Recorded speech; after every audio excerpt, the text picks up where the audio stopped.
অপরিকল্পিত উন্নয়ন প্রকল্প আর দখল দূষণে টাঙ্গাইলে পৌরসভার ২৭টি খাল এখন অস্তিত্ব সংকটে, ফলে বাড়ছে জলাবদ্ধতা ও দুর্ভোগ। বিষয়ে আরও জানাতে টাঙ্গাইল পৌর শহর থেকে যুক্ত হচ্ছেন প্রতিনিধি নওশাদ রানা সানভি।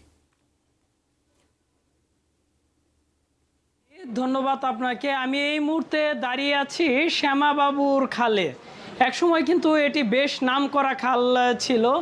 ও এই খাল দিয়ে নৌপথে ব্যবসায়ীরা টাঙ্গাইল শহরে প্রবেশ করত, কিন্তু সেই খাল এখন দখল করে গড়ে উঠেছে মার্কেট ও বিভিন্ন স্থাপনা।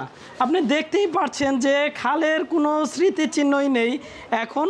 শুধু এই খাল নয়, টাঙ্গাইল শহরে অধিকাংশ খালের চিত্র প্রায় একই। প্রাচীনকাল থেকে টাঙ্গাইল জেলার অর্থনীতি ও বাণিজ্যে গুরুত্বপূর্ণ ভূমিকা ছিল এসব খালের।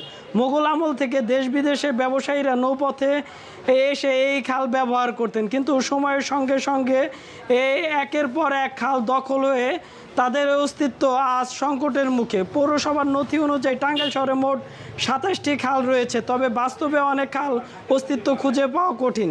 বিভিন্ন সময় প্রভাবশালীরা খাল দখল করে মার্কেট, বাসাবাড়ি, ড্রেন ও অন্যান্য স্থাপনা নির্মাণ করেছেন।